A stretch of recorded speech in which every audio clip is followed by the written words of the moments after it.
I'd like to thank you for coming today. We are going to talk a lot about this new strategies growing your business today. 5 years ago or so, it was an outbound or a pushing method of getting yourself out there in front of people, and that included everything from any kind of print advertisements, buying direct mail lists and sending out to people in your target audience, TV and radio spots and trade shows. But things have changed, and I think you probably are all aware, very well aware of how they've changed. People kind of start looking around in other places for information that they're seeking, and the internet being one of those. So today we have to do a combination of the outbound, which still works very well, but mix that up now with the inbound, which includes what we're talking about today, content-based marketing. And that involves things like blogs, case studies, white papers about your industry, even surveys.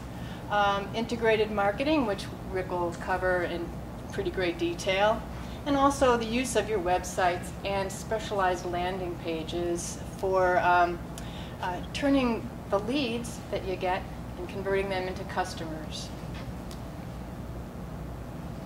Now, just to illustrate this point a little further, there's an IBM white papers case study out there that was done last year.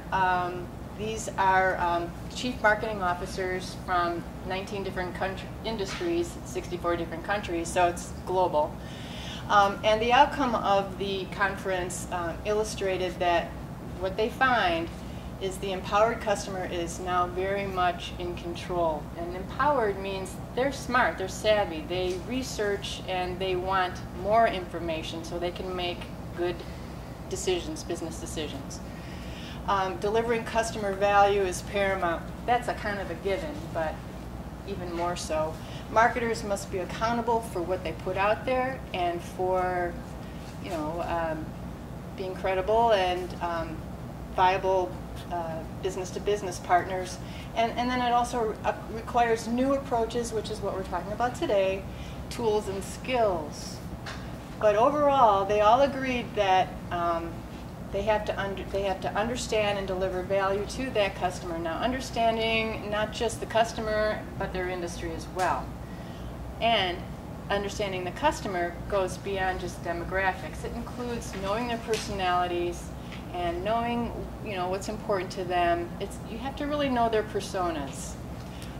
Fostering lasting relationships, and one way to do that is by being a resource to them, being an education, a valuable source of education that they can tap into and follow. And then, of course, measuring the marketing's contribution in quantifiable terms. Most of these people determine that one of the most important factors of their marketing efforts is the return on investment to their clients.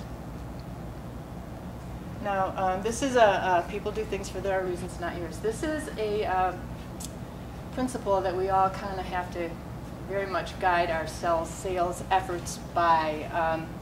Things have changed from the blow your own horn kind of concept where you're pushing everything out to them and hoping they'll jump on the bandwagon and come and do business with you. Now, they are being more selective about who they want to talk to, who they want to deal with, what they want to know, and it's up to us to put that information out there and establish ourselves as an educator, a leader in our field, and a valuable resource for their needs. And the way to go about doing this is to, number one, understand your target audience. I'm sure we all have a pretty good handle on who our target audiences are, and we've been marketing to those people. It's the 20% of our 80% of our business, top 20. So you want to know who they are, and again, I mentioned the persona thing. There's a lot to that. If you can really nail down the personality types of your customers, that'll help you when it comes time to do this content marketing, to know how to talk to those people. What do they care about? Where do they go for information? Do they go to blogs? Are they looking at company? Are they going to the internet? Are they reading newsletters and newspapers, magazines? You have to understand how they get their information. And then strategically position yourself and your message, so you're coming through to them and you're hitting their hot spots, and they want to know you better, follow you. And that brings us to, this is where content-based marketing comes in. Now, do all of you know what content-based marketing is? Kind of have an idea of what that involves? Or do you ever think about it? It's kind of a new concept. I really think it's really been kind of brought to the forefront maybe in the last year or two. I mean, that's when we started seeing it, being talked about.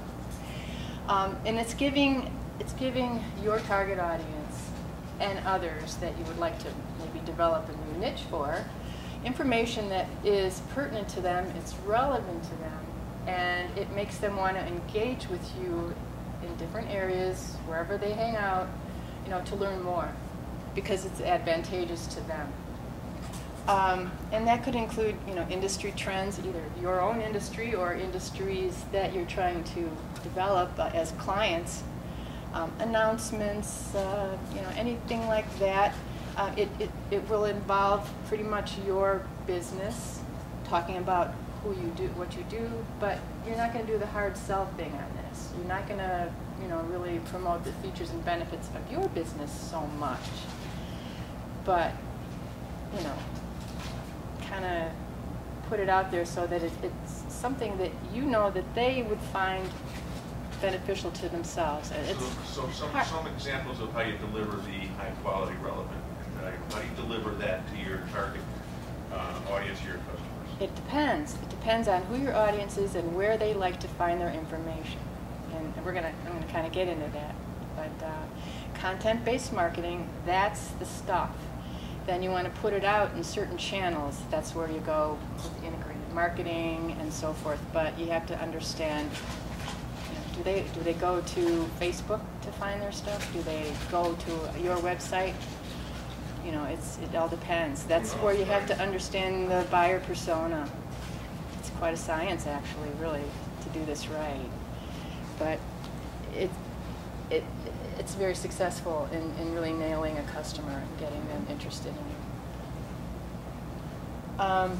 The goals of content-based marketing. Number one, to put you out there as a leader in your industry, an educator, somebody that your prospects and customers want to follow and can keep following because they're getting something of value from you. Not only that, but for ourselves, it creates lead generation. People will find us on our webpage. People will find us on Twitter or on a blog or what have you, and then we start getting leads. We can track those on our web analytics, and find out who's there and how many are there and what they're interested in based on what we're feeding them. It'll hopefully increase our sales and also improve customer retention. It really instills trust and adds quality to our customers' lives, and and they find great value in staying with us as a customer or a client. There's a number of ways of sharing your content, and you might be saying the same thing about your company, but you've got to say it in different ways depending on where you're going to put that message. If you're dealing with folks on Twitter, it's got to be kind of in a more casual, short kind of format. If you're putting it on LinkedIn, you're dealing more with business to business, so you want to have a little more professional kind of an approach on that. I mean, it might be saying the same message, but you got to change it around for the different avenues that you choose to put it out on. Here's some examples of places to put your content. Social media, of course, Facebook, Twitter, and there's so many different platforms out there.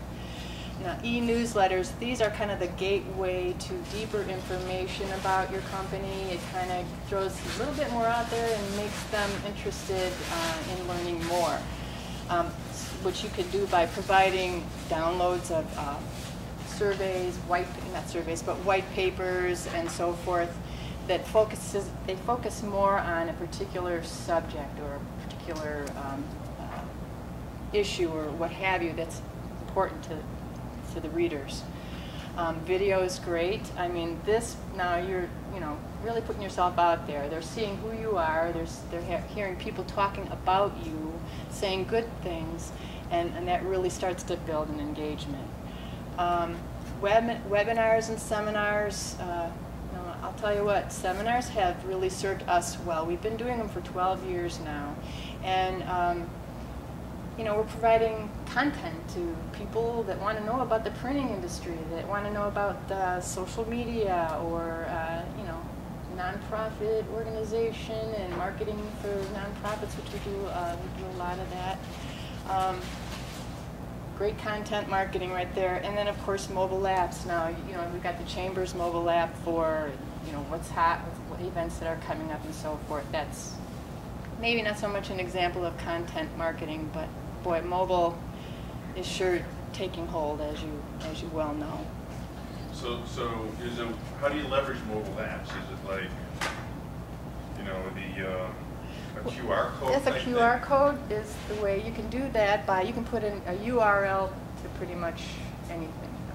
Your website, a survey, a form to fill out to buy a product or to register for a class, a coupon. That's how you leverage a mobile app, pretty much. So, we've got some examples of content-based marketing that kind of pertain to some of the folks that are here today in their industries. These are blogs that we took off the internet, but these are great examples of how you can share content that anyone that's going online looking for something that's involved in this article or this blog, the keywords take them to this blog. There you are. You're in the forefront. You're educating and you're informing. You're becoming of value to these people. Another example is, and this is taken from a Chamber member. She had a link posted on her LinkedIn page that took the reader to a blog about that article. And so by posting something on your social media sites, LinkedIn, Twitter, directing them to a blog, another great use of content, and integrating media. So. Here is another one. This is a list of information from Home Inspection Place that you click on those links, takes you to a blog, and you can read articles about each of these different subjects. And ta-da! That looks familiar. So again, useful information that people are seeking out, clicking on a link in the on the web page, taking them to a blog with more information, more detailed information, articles, and so forth. So again, that makes Ed an authority in his business and someone that they might want to get to know better and follow. What drove you to the website? How did you figure that out? Ultimately, preparing and having a list from Laura of everyone that is attending, we tried to pick out a few of the different markets. Mm-hmm. And again, as an example of what Ed has on his website is a great information. That's why someone's going to go to that website to be able to seek out some information and, quite frankly, to see if Ed knows what he's talking about. And if they feel assured of that, and they build up a relationship and hopefully something over time that, hey, if I need more information on it, I know where to go. I go back to that website. So again, whether you write the content or not, there's still resource information that people recognize that you are where they're going to get that information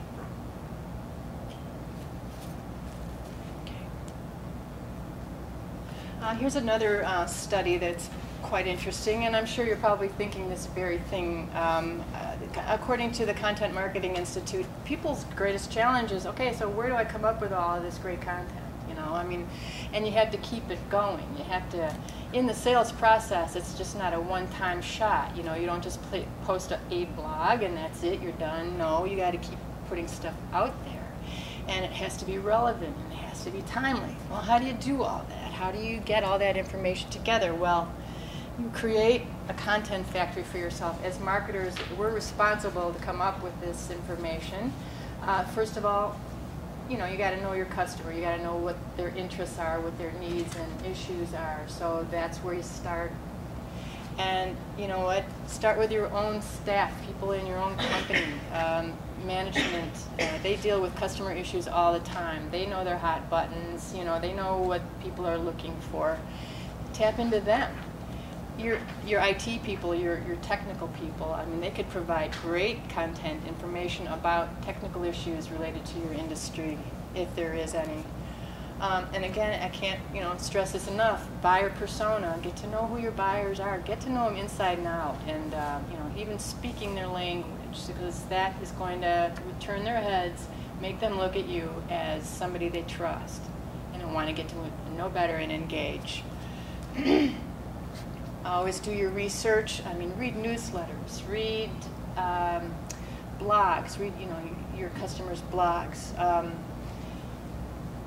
and find out what are they interested in, what things are important to them. Go to webinars and trade shows and seminars. I mean, there's all kinds of ways you can get information and turn that around in some sort of content-based manner. Talk to existing clients. Go right to the horse's mouth and find out, what's important to them. And suppliers, find out about your competition. What are they doing?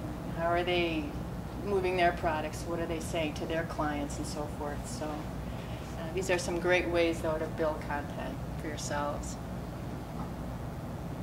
So at this point now, I'm going to turn it over to Rick. Can I ask of everyone here who does any kind of a what you might consider content marketing now? Does anyone write a blog? Does anyone know what a blog is?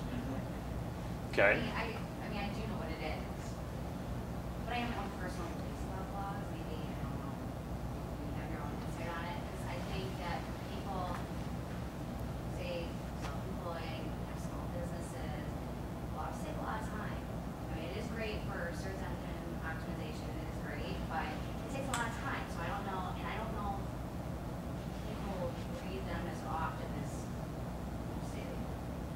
So I don't know. I'm kind of wishy-washy on that. I'm not really a part of it. Okay. Maybe you can enlighten me somehow. I don't know. Maybe in some industries they're more appropriate than others. Perhaps more read. I think you're right there, and they're not for everybody.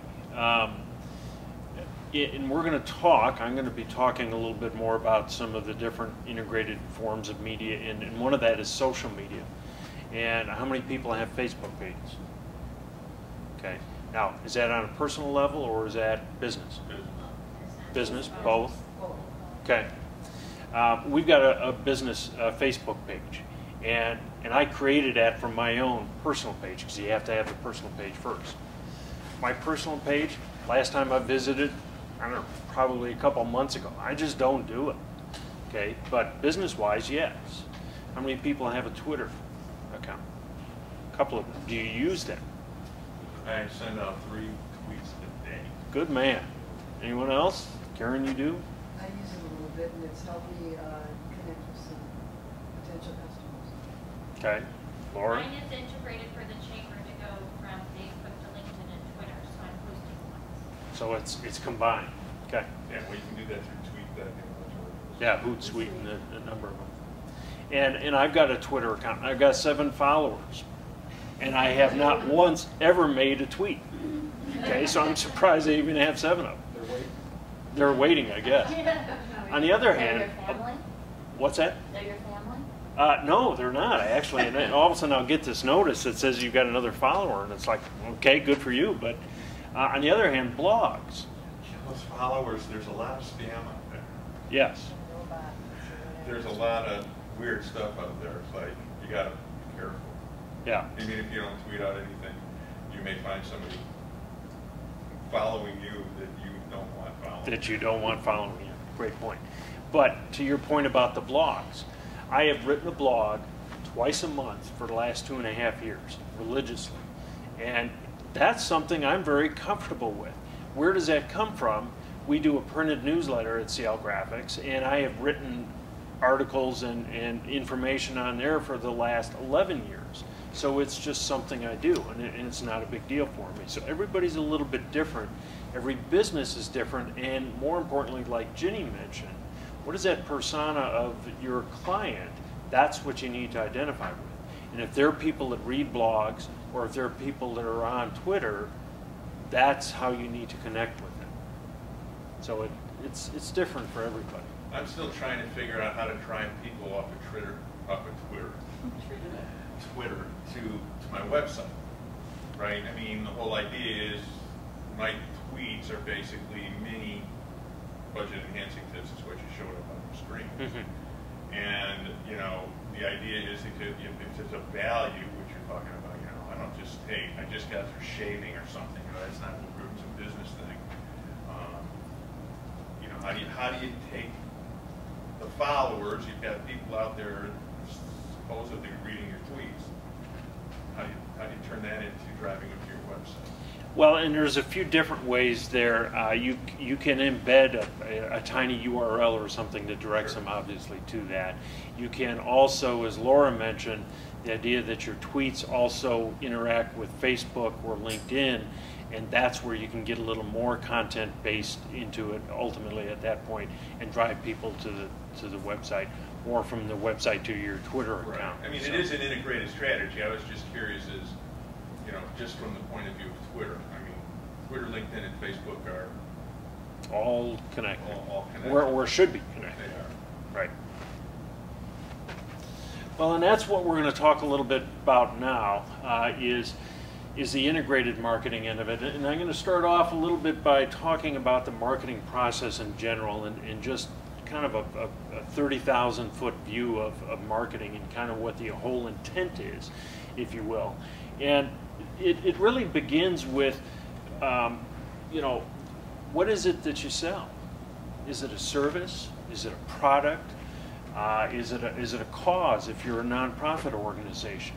Who are you? And ultimately, it's the who, what, where, why, when. Who are you? What is it you do? Where is it you do it? Why do you do it? What makes you different than everybody else? If we've got 5 attorneys in here, why would I go to this one as opposed to this one as opposed to this one? What is your specialty, and why would someone want to use your services? Which ultimately ties into the concept of content, is you're trying to differentiate yourself and teach people as to why you are who they should go to, that go-to person. So once you know that who, what, where, why, when, you need to come up with some kind of a marketing plan. How do you get that message out there? We could be the best home improvement business in all of Crystal Lake or all of Illinois. But if no one knows about it, what good does it do? So you've got to figure out a way to market that, come up with a plan, some strategy and tactics to really follow through on that. And then ultimately your goal through the marketing process is to develop leads. You're not really to the sales point yet. You just want to cultivate warm bodies, so to speak, and cultivate people that are interested in your service. And then at that point, once you've got the leads, now you need to go out there and close the sales. And in different organizations, you might have a marketing department, you might have a sales department. And depending upon how big it is, you might have many people within each of those different departments. Or for many of us in the small business end of it, it's all one department, and in fact it could be one person. So it all depends upon who you are. But ultimately, the goal then at the very end, once you develop the leads, is to close that sale, to get that personal appointment, that one-on-one, and close the sale. So what are some of the ways we can do this? You know, there's a lot of them. And in the past, if you go back 15 years even, you had really the top 2, print and radio and television, were your options. And there were a lot of different things that you could do within print, and it could be a newsletter, it could be newspaper ads, magazine ads, and so forth. In radio and television, you could have done just a spot commercial once in a while or a whole campaign or something. In small business, that's a little bit tough and expensive. But that's really what you had. Now, boy, things have changed, and all of the different options that you have digital-wise. You know, websites, I would kind of key in, that is really needs to be the cornerstone of all your marketing. You've got to make sure your website does a great job of explaining who you are and what you do, because that's where people are going to go. They might hear about you elsewhere, but before they make a commitment, more than likely they're going to seek you out online and check out your website. So it better be current.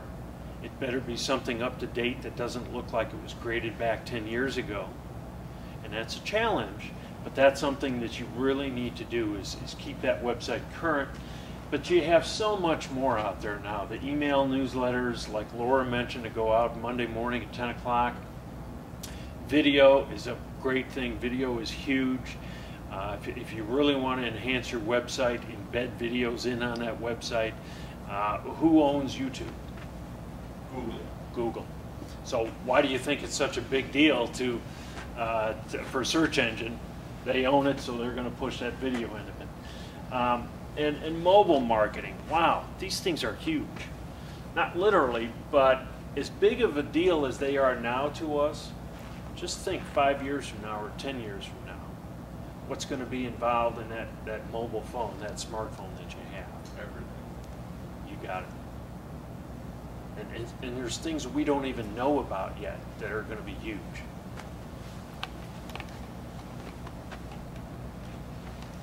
So ultimately what you'd like to do is create a cross-media solution where you're going to get your marketing message out there and utilize a number of the different media options that we talked about.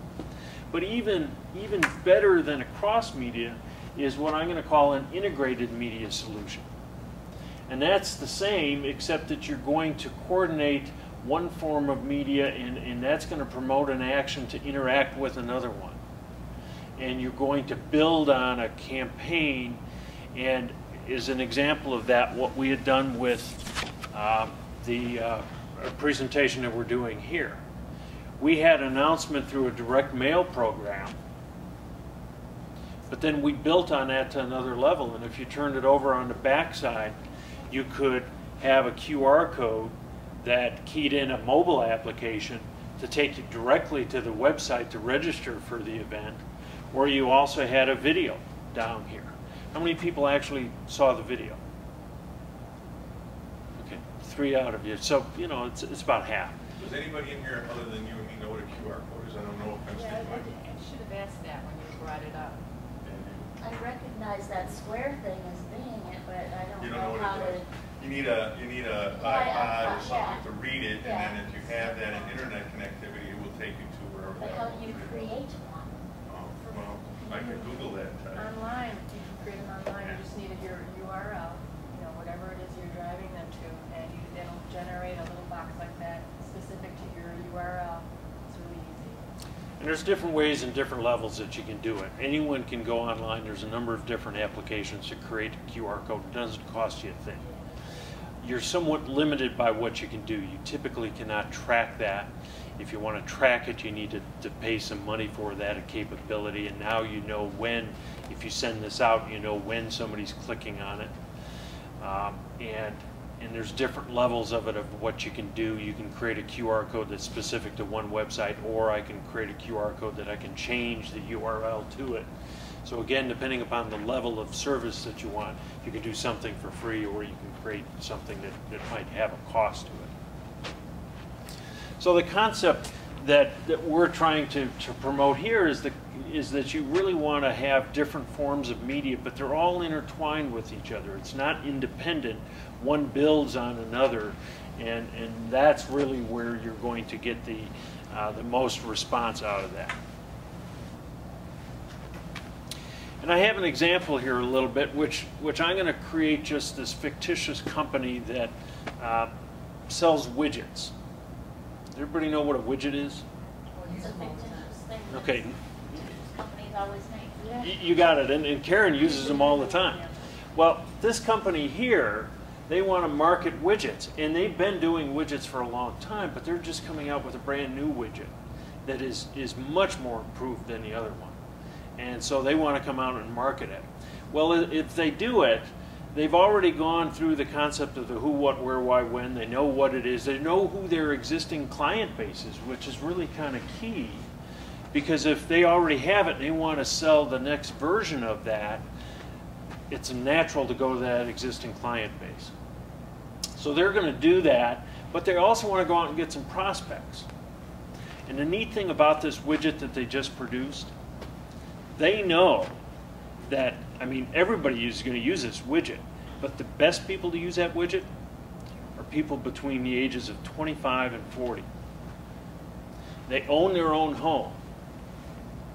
They have children, because, boy, these widgets, that's what the children want. And so their audience, their best targeted audience, they've gotten to know who uses them. They've developed profiles of them. So now they also want to go out and hit that prospect. And what they can ultimately do is purchase a list. And for instance, if you came to me and said you wanted a list of 25 to 40-year-olds that were in a 5-mile radius of Crystal Lake that own their own home and had children at home, at least one, I can come back and pull you up a list inside of 5 minutes. And you want to know their income level or identify an income level to reach out to them? Not a problem. And a home value between 250 and 350,000, not a problem.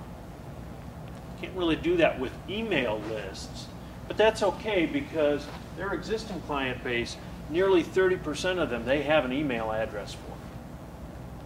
And all of the rest of them, they have a mail list. So between that, and they also have this Facebook page that talks about widgets and all of that, and they've got, 750 likes on there. So they, as a company, have an existing client base that they can reach out to in a number of different ways, either via email, social media, a direct mail from their mail list, and even their purchase list. And as just a quick example again of the integrated solution and the seminar that we're doing here. Had a direct mail invite, had an email invite, had social media aspect to it. Website, you go to the Crystal Lake Chamber website and it was advertised there. We had a video on it, ultimately led you to the registration page. From there, you got a response. I believe, did they get a response through that? Okay. I did not personally sign up on the registration page, so I don't know that.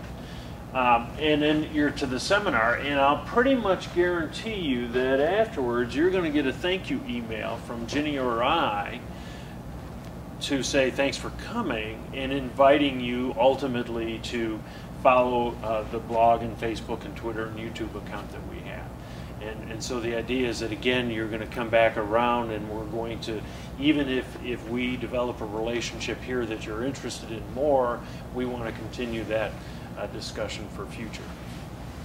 So does that make sense? Sort of things for that. I mean, because automated is not a typical output type automated response, correct? I mean, do you use like Salesforce or? There are a number of things like that. I mean, somebody could be sending you something, land on a registration page at 2 o'clock in the morning. I don't think you're going to personally send email, hey, thanks. So I guess what I'm saying is, You set it up. yeah, what? Well, so if somebody were to click Like on it, InfoSoft or Infusionsoft, what you evidently use some kind of CRM program. Correct. To utilize this. Right.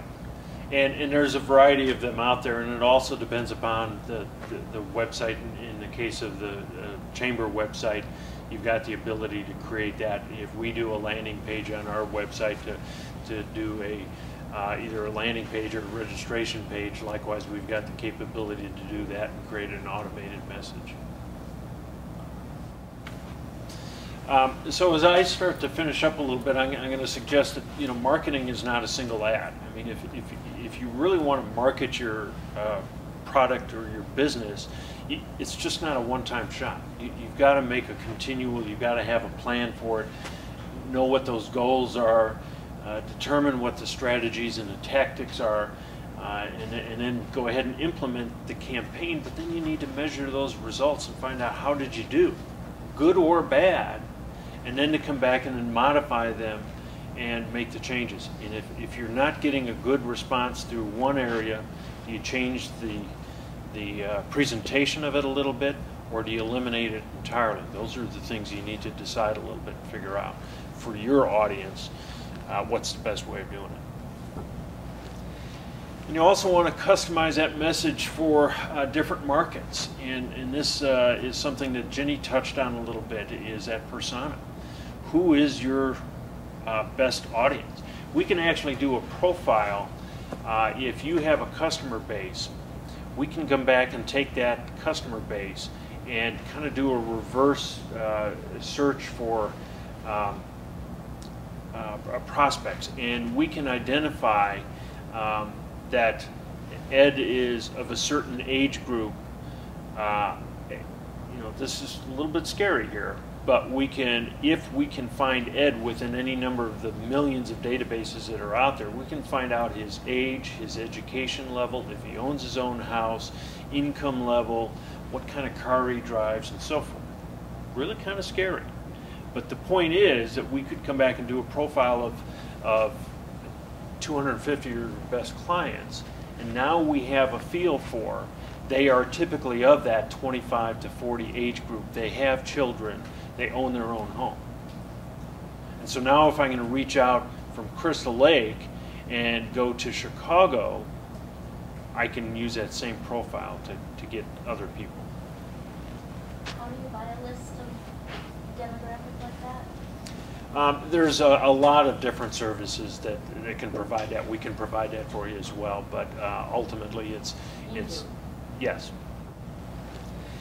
And you also want to customize that message for different markets. And this is something that Ginny touched on a little bit, is that persona. Who is your best audience? We can actually do a profile. If you have a customer base, we can come back and take that customer base and kind of do a reverse search for prospects. And we can identify that Ed is of a certain age group. This is a little bit scary here, but we can, if we can find Ed within any number of the millions of databases that are out there, we can find out his age, his education level, if he owns his own house, income level, what kind of car he drives, and so forth. Really kind of scary. But the point is that we could come back and do a profile of 250 of your best clients, and now we have a feel for, they are typically of that 25 to 40 age group. They have children. They own their own home. And so now if I'm going to reach out from Crystal Lake and go to Chicago, I can use that same profile to get other people. How do you buy a list of demographics like that? There's a lot of different services that can provide that. We can provide that for you as well, but ultimately it's yes, yeah. I mean, if you Google search somebody's name, it'll bring up all kinds of places that you can pay a fee to get everything you want to know. So yep. I'm not sure that if there's a web crawler or something like that that can go through and, set up certain parameters and, spit out a list for a fee, right? Yes, and it's kind of scary. How much you charge for something like that? It depends. If you wanted to do a profile, typically that would be a $250 cost from the service that we use, and that would tell you who your clients are at that point. If you wanted to go out and purchase a list of a similar demographic, kind of depends upon how detailed you want to get into that. Some of the sorts, if you just wanted age and income and things like that, there's no extra additional cost to it, but if there's really gets into some specifics, you might have some additional. Yeah, like if they're wine drinkers, you can actually get a sort. It's a little extra. It's not a free sort. Approximately how much does it cost to purchase what you said, 25 to 40, owns their own home, has children? You could typically get that for about $50 per 1,000. So again, it's a reasonable But kind that's of going to cost. be a mailing list, not an email list. Correct. That would be a one-time use for a mailing list. You could also get a multi-use there. You can get email lists as well. There's just a lot of options out there. And in the digital media, whether it be email or website or social media is free, right? What's the cost of social media? Time. Also, you gotta really be careful what you say. Yes, but the biggest single thing is time. You can be very effective through social media, but it takes the time to really do it well. So, okay, so what we've covered a little bit is Ginny talked about the push to pull. We talked about using a variety of different media formats. And what's next is what Ginny's going to talk to us a little bit about, website landing pages. So what we want to do is take all of these things that we've talked about, generating leads, and turn them into revenue. And that's by, you know, offering your audience great offers, creative offers, something that, that they're looking for, definitely looking for, generating leads off the websites and the specific landing pages. Getting the leads online and turning them into business, and or before they become customers, nurturing. And I'm going to talk a little bit about nurturing leads. Once they're generated, you got to nurture them. And then, of course, as Rick said many times, analyze and measure your results. Okay, we're going to sort of differentiate between the purpose of a website versus the purpose of a landing page from a marketer's perspective. Websites, people will go to your website and they are looking for something specific, and they will find it there, either on your home page or a link to some other page that you've got set up. Whereas a landing page is a very specific single page that they go directly to, that talks about something special, something in particular, something you know, that they clicked on a URL to go directly to. So, and this is where you want to convert that lead to a hot lead, so to speak, by getting them to leave their information there, or to make a purchase, or to, you know, register for a seminar. That's the real specific use of a landing page. Did you have a question, Ed? Yeah, I mean, I'm having a hard time differentiating between your home page and your landing page, although I guess that you kind of clarified with that if you had a page specifically designed for a seminar, then it would land there for the seminar. Which is what this was. The URL and the QR code was a landing page, took you to a landing page. But a landing page could also be, fixed. I mean, and a landing page could always be the same. It doesn't have to be for a seminar, or you could change the date, I guess, if you do multiple seminars. It could be a place to fill out a form, to leave your information, to go on to get a white paper or something. So that could be consistently. A landing page. Yeah. But a landing page can exist on your website via a tab as well. It doesn't have to be. It could. It could, yeah. Yeah.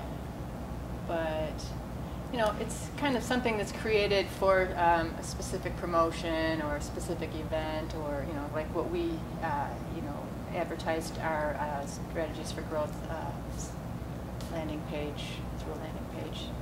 So, did you have a question? Sorry. I'll wait. I was thinking a landing page that we have at the chamber would be our application to join, where they could just fill in their name and select what business category they were in, and just send it through. So that would be, to me, an obvious landing page. Is that a link that they have to go to your home page first, then click that link to Right. fill that in? I guess that could be considered a landing page, but It is. But usually it's for something specific, like the seminar, or if you're trying to generate something new. right. But So- I was thinking that would probably be a description for all types of. We have an example that might be helpful to talk about a little bit, and it's. But visitors get to these landing pages. by clicking on a URL in any one of these places that you provided. So that kind of answers Karen's and your question. Here's an example, a postcard, a direct mail postcard that we sent out to a specific group of people that we wanted to attend a seminar that we were sponsoring. And we included some cross media here. We've got the physical postcard itself, and on the postcard a URL in the QR code, which took them to their mobile sign up, that they could sign up on their mobile phone to attend. We also gave a URL that they could type into their browser and go to the landing page through their computer. So we gave them a number of options, or they could, and what this, the sign up, the QR code wasn't to sign up for an event, but it was to, I got that confused, but it was to sign up to get some white papers, industry white papers on nonprofit marketing strategies or a marketing checklist. That's what was in the QR code. And so ultimately what this is, one of the biggest markets that we happen to have is nonprofit associations, organizations. And we do a terrific amount of work with that. Almost 50% of our business is nonprofits. So that's a market that we want to specifically share our knowledge with. And so we've created this postcard that we can identify those nonprofit organizations out there so we can target an audience, a specific audience. Send out this postcard as a way to expose them to who we are. And then we have this landing page, a website, if they want additional information on nonprofit marketing strategies. They can go to the website and download this white paper that has 12 pages of information about nonprofit marketing and marketing checklists. So there's value for them to go to this website to learn more about stuff that's of interest to them, and that generates leads for us then to be able to follow up on. So hence a great example of content marketing, content-based marketing. This is a sample of a landing page that it's specifically designed to coordinate with the branding that's on the postcard, and this is the page that they were directed to fill out their information to receive, to get to the landing, to get to the white papers. And ultimately what you're looking for is to get information from them. Who is interested in what it is you do? Who wants to get that white paper or that special report or survey or whatever it is your content is to share? Who is it?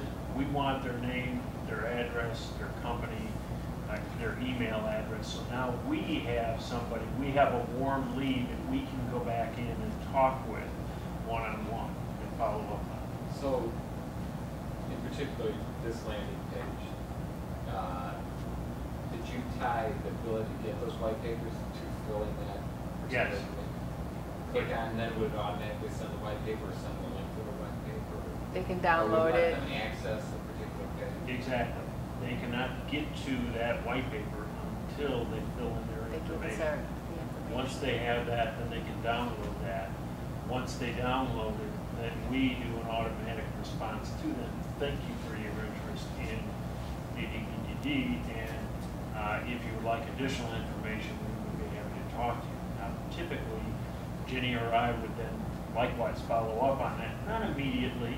We know as soon as they do it, we get an email notification that somebody's visited that site. That doesn't mean we get on the phone and call. I mean, you could, but we'll typically do that a day or two later to follow up on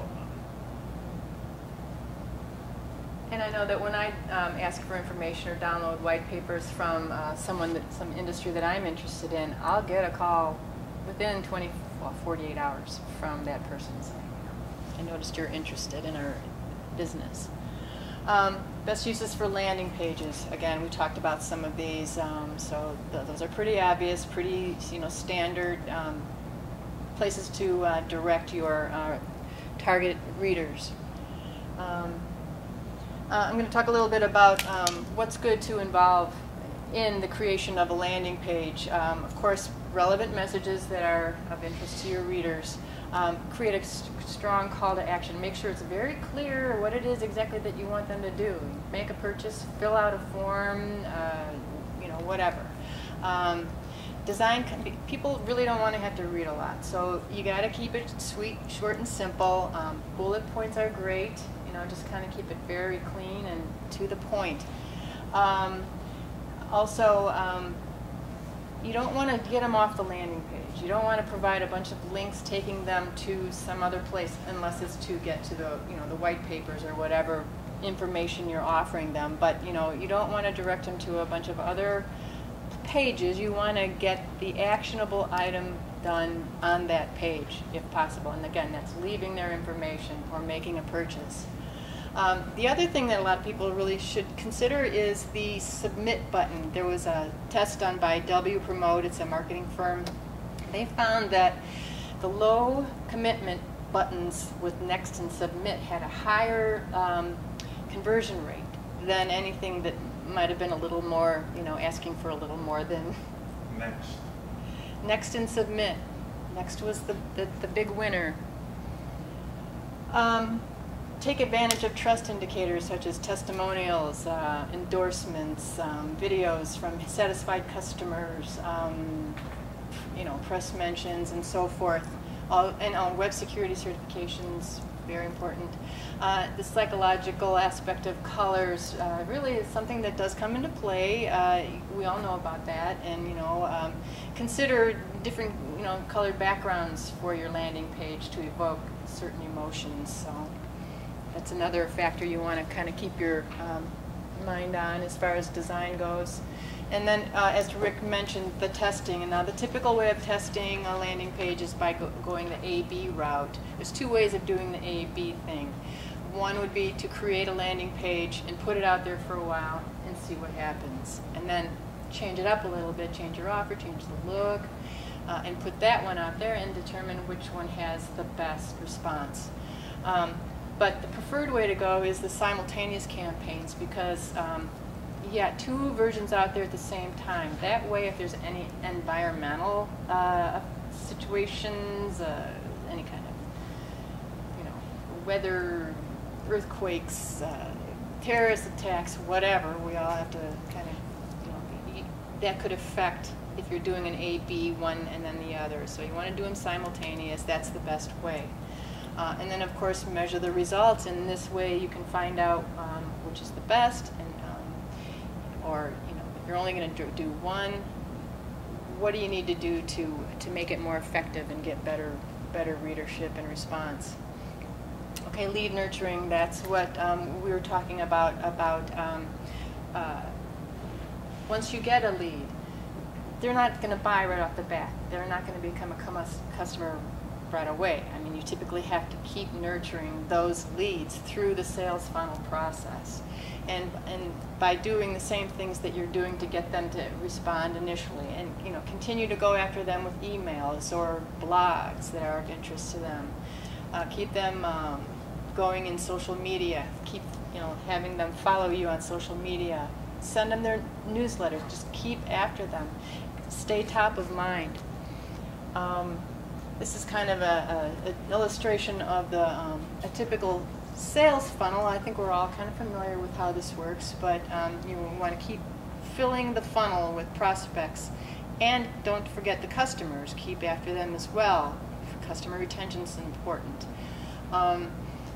Every inquiry that you get, you're nurturing that inquiry. They may not be an immediate customer, so you have to kind of keep going after them, as I said in the prior slide, until you finally hit a sale, and then the process is never ending, though. It's a constant flow, a constant feeding of the funnel.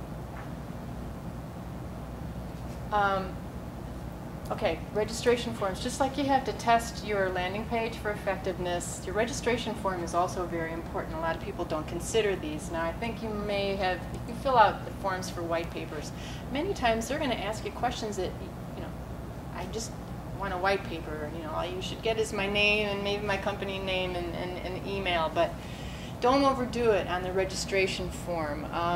Try to make it as easy as you can, especially if your reader comes back to you more than once and is asking for more information. there are ways to make it less of a burden for these readers to fill out registration forms by pre-populating, but talk about that in a minute. Or, you know, progressive profiling. If you captured some information, retain that information, and the next time that you're going after them with something that would be of value to them, you could send them a form that's already got a lot of their information in it, and then they just have to add a little bit more, and you know, and that information can grow over time and make them an even more valuable prospect or customer. But there was a survey done by Marketo, it's a marketing firm, and again, here are some statistics. The fewer forms on a information form, the greater the conversion rate. So keep that in mind. Don't overwhelm them with asking too much information to get their information. Okay, this is where Rick's gonna step in and wrap it up. And so basically, just some of the things we've talked about here, marketing strategies have definitely evolved. And whatever we're doing now, guess what? 5 years from now, it's going to change again. A little scary in the sense of our children, what they're going to be faced with in the next 10, 15, 20 years as far as technology is huge, such a difference from what we've got. So it's going to continue to evolve.